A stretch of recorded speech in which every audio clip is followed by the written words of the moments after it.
La muerte nos persigue desde el nacimiento, desde el llanto desconsolado que no es más que un grito de auxilio involuntario. Pero hay personas que aceleran tu estadía en este mundo, ya sea por celos, por envidia o simplemente porque sí. Hoy les presentamos un top con el fin de informar, pero el plato principal del viaje que estamos a punto de emprender es el terror. Ese temor que hace volar tu imaginación a donde se sitúan estos eventos, deseando nunca estar en el pellejo de estos desafortunados. Bienvenidos al top 5 de asesinos seriales en Panamá.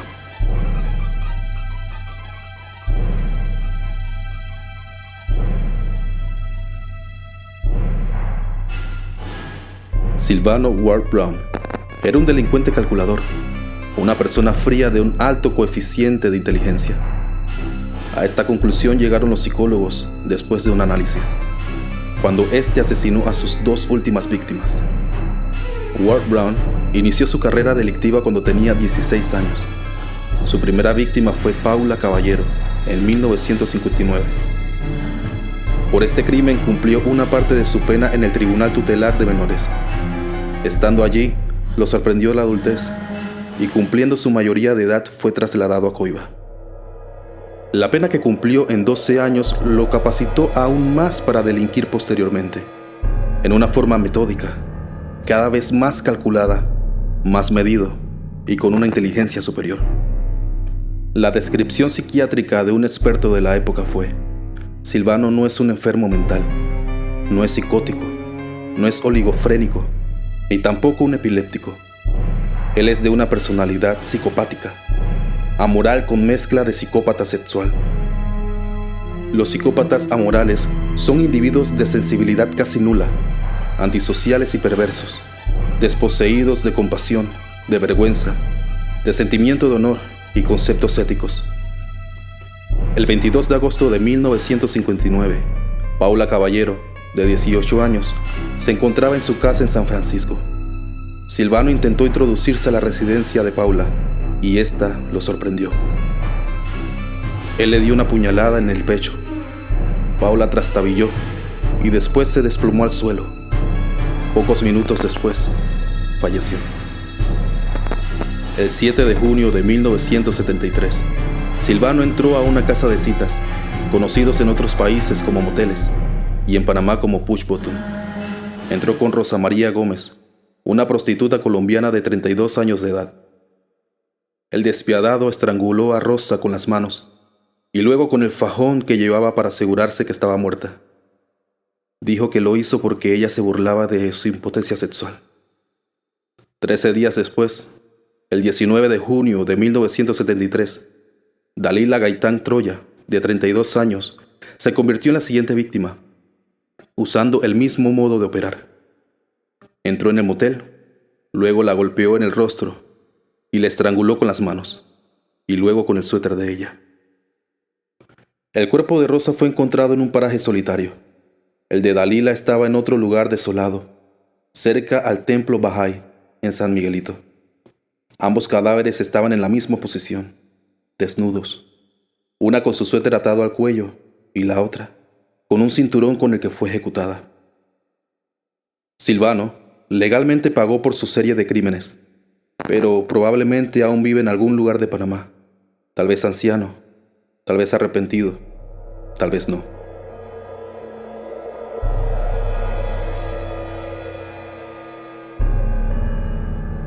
Martín Wright Cotto. En 2006, y tras tener a sus espaldas un infame crimen, Martín Wright Cotto, de 23 años, seguía libre, pues las unidades no daban con las pistas de los responsables de la muerte de Damaris Mendoza, de 62 años, una prestamista. Martín aprovechó su posición como agente de seguridad en un apartotel en Punta Paitilla y siguió de cerca por varios días los pasos de quien sería su próxima víctima. Caía la madrugada del 15 de septiembre de 2007 y en medio de la penumbra Martín, junto con otros dos compinches, estaban atentos a la llegada de la joven Ana Mercedes Medina Escobar. En silencio la siguieron, y cuando ella abría la puerta fue acorralada por sus captores, quienes sin importarles, tener sus rostros visibles procedieron con sus acciones. Ana Mercedes fue obligada a entrar en su apartamento a la fuerza, donde por medio de amenazas tuvo que entregar joyas y la tarjeta de débito, de donde posteriormente sacaron $1,000. Dentro de ese apartamento, la joven pasó sus últimos momentos, los que simplemente fueron aterradores. De acuerdo al protocolo de necropsia, la causa se debió a muerte súbita de origen cardíaco, pero no se puede excluir que la muerte haya sido causada por asfixia mecánica, específicamente por sofocación, ya que se encontró una zona de hemorragia sobre la arteria aorta. Pasaron los meses y Martín seguía gozando de su libertad, hasta cuando fue detenido en octubre de 2007. Mientras permanecía detenido en La Joyita, se fugó del pabellón de máxima seguridad y fue recapturado en el 2008 en San Miguelito, cuando se encontraba en casa de una concubina. Finalmente, Martín fue enjuiciado por los delitos de homicidio y violación y condenado a 30 años de prisión, más los 20 años de prisión por la muerte de la prestamista. A pesar de todo, se declaró inocente. Con él, fue condenado por el tribunal a 25 años de prisión su cómplice Álvaro Zamudio. La funcionaria del Ministerio Público sacó a relucir como argumento que, estando preso, ordenó a unos sicarios disparar contra una joven menor, madre de su hija, por motivos de celos.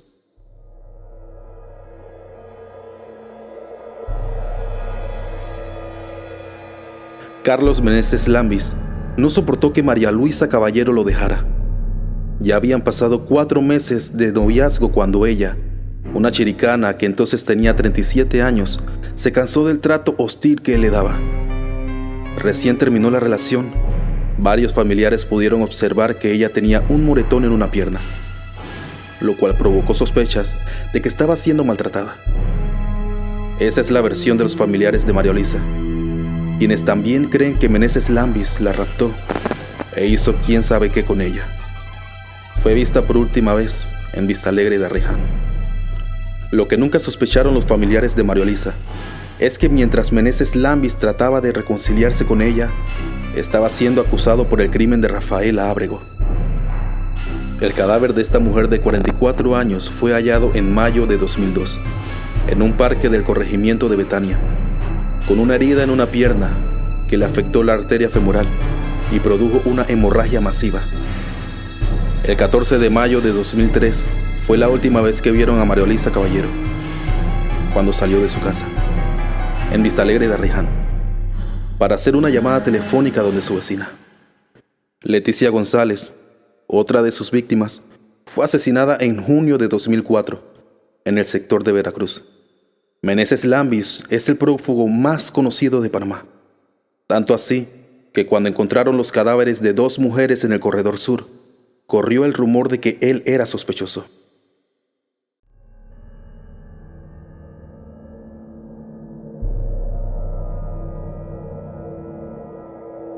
Las apariencias engañan, y mucho.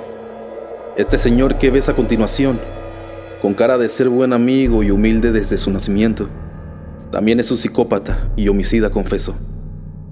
Y es que a Juan Silvestre Rodríguez Sánchez, de 51 años, le gusta matar con rifle. En 1999, su mujer le colocó una denuncia por violencia doméstica, pues el hombre era un golpeador empedernido. La mala reputación no le importaba a Rodríguez. Un día cualquiera, Rodríguez se llenó de ira y quería matar a su mujer, pero su cuñada intervino y lo pagó con su vida. En efecto, la mató con un rifle. Rodríguez fue condenado a 20 años de prisión. Sin embargo, solo pagó 8 años y meses, debido a que su estado de salud se complicó. Supuestamente, el hombre sufrió una grave infección crónica en su boca. Luego, fue diagnosticado con cáncer, y por eso y otros términos legales se le envió a su casa. Pasaron los años y el sujeto en cuestión rehizo su vida junto a María Yamilet Gordón, una mujer 20 años más joven que él. Tiempo después, la pareja tuvo un hijo que se le unió al otro infante que ya tenía Yamilet. La relación era muy buena, pero todo lo bueno tiene su final. En 2016, las cosas cambiaron y la violencia hizo su aparición, por lo que María se vio en la necesidad de emigrar de la casa y huir. Cabe decir que María nuevamente estaba embarazada.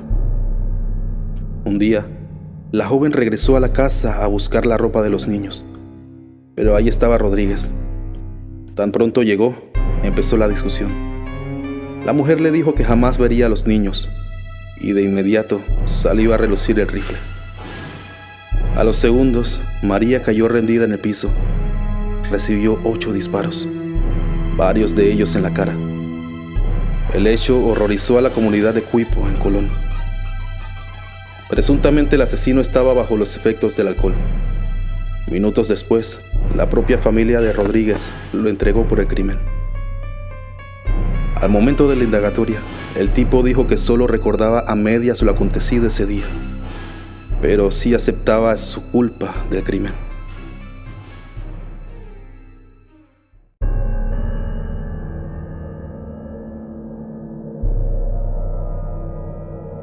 En el bajo mundo lo llamaban Pacorita. Su nombre era Gerardo Piedra, quien a los 11 años se convirtió en el asesino más joven que haya podido existir en Panamá. Pacorita tenía un hermano mellizo, Ángel Rubén Olivares Piedra, conocido en el barrio como Gordo. Los que parecían ser unas inocentes criaturas fueron los más temidos en el sector de Samaria, en San Miguelito. En la escuela eran muy tímidos, siempre eran callados y tenían un aprendizaje más lento que los demás estudiantes. Tras su lento aprendizaje, la falta de alguien que los vigilara constantemente y les pusiera atención, cerca de los 9 años, comenzaron a relacionarse con personas mayores que ellos, que los llevaron al mundo de la delincuencia. Desde entonces, el monstruo despertó. El primer asesinato que se le atribuyó a Pacorita fue el de un ciudadano de un mini súper en Veranillo, donde ingresó al comercio para robar e hirió mortalmente al dependiente, quien falleció tras las heridas de bala que presentaba. Su madre reveló a La Crítica, un periódico de noticias, que en realidad su hijo asesinó a 35 personas en su trayectoria, pero que las autoridades solo le contabilizaron 14, ya que no hubo forma de contar los demás. Yo no reconocía a mi hijo. Él tenía como un monstruo dentro. Él mismo me decía que algo le indicaba que matara, contó Ofelia, quien además reveló que su hijo le decía que cuando iba a dispararle a alguien, no iba con intención de herirlo, sino de dispararle en la cabeza. Había algo más fuerte que él que lo llevaba a asesinar, contó la madre.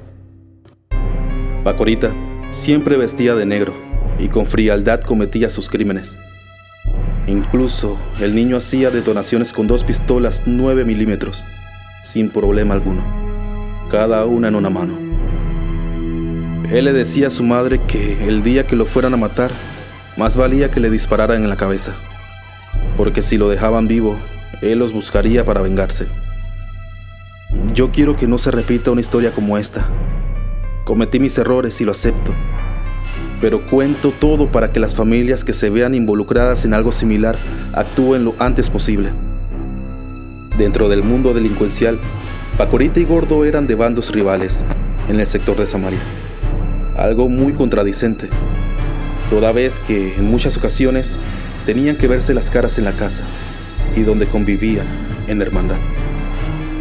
En una ocasión, Pacorita llegó hasta la casa con una amistad con la intención de dispararle a su hermano Gordo, pero la sangre de hermano predominó y al menos él no tuvo la valentía de apretar el gatillo, pero su amigo sí, y fue quien le disparó en el pie a Gordo. La vida delictiva de los hermanos Olivares Piedra terminó en el año 2011. Ambos tenían 15 años cuando dejaron este mundo. El asesinato del familiar de uno de los cabecillas de una banda delictiva del área pudo ser la causa de la muerte y desaparición de los mellizos, sobre todo de Pacorita, por quien llegaron a ofrecer hasta $20,000 por su cabeza, con la que posteriormente jugarían fútbol. Los atentados contra los mellizos empezaron en diciembre de 2010, cuando ya los hermanos estaban más unidos que nunca. Y en una madrugada, unos sujetos ingresaron a la casa de Pacorita y le dispararon en el rostro. Para suerte de él, fue llevado al hospital del niño y en medio de una cirugía le reemplazaron la mandíbula por una de metal, ya que el disparo solo afectó esa parte de la cara, por lo que le dieron salida una vez se recuperó. El 21 de enero de 2011, otro atentado contra Pacorita, nuevamente dentro de su casa, lo mandó por más días al hospital del niño, donde lo mantenían aislado y custodiado por unidades policiales. Sus verdugos lo seguían buscando para asesinarlo. Pero, ante no poder hacer nada, su madre sacó la conclusión de que el hermano, Gordo, pagó los platos. A Gordo lo secuestraron el 25 de enero, 3 días después del atentado contra Pacorita. Desde esa fecha, nunca más se ha vuelto a saber de él. Su madre asegura que en el barrio comentaban que lo que tenían planeado para Pacorita lo hicieron con Gordo, ya que supuestamente jugaron fútbol con su cabeza. También se supone que hubo videos de aquello, pero que ella nunca logró ver. Meses después, Pacorita, cuando se enteró que sería padre, se arrepintió de su vida, a tal punto que fue ungido por 7 pastores de una iglesia evangélica para su cambio. El 4 de septiembre de 2011, cerca de las 9 de la noche, las balas volvieron a sonar en el sector 5 de Samaria. Aunque era costumbre, nadie se sorprendió. Pero al escuchar que se trataba de Pacorita, toda la comunidad se estremeció. Mataron a Pacorita, eran los comentarios que corrían entre los moradores, quienes al llegar al lugar observaron al joven tirado boca arriba, con un tiro visible en la cabeza y en un charco de su propia sangre. Varios conocidos gritaban y lloraban ante el asesinato, mientras que su madre solo guardó silencio. Por el asesinato de Pacorita, solo 2 personas pagaron cárcel. Una de ellas falleció y el otro está en libertad. Entonces, ¿hasta dónde somos capaces de llegar por amor? ¿Hasta qué punto dices tú conocer a la persona con la que duermes al lado? Sin duda alguna, estas personas no merecen más que el peso de la ley o una justicia divina. Hablar de ellos no es necesario, pero no se puede negar que nos hace pensar más de 2 veces en quién confiar. Somos del núcleo al sujeto, donde el misterio se revela hasta donde se deja ver. Comparte el video con tus amigos, dale like y suscríbete para más videos como este. Síguenos en nuestras redes sociales como Del Núcleo al Sujeto y cuéntanos sobre qué te gustaría que habláramos. Nos vemos en un siguiente video.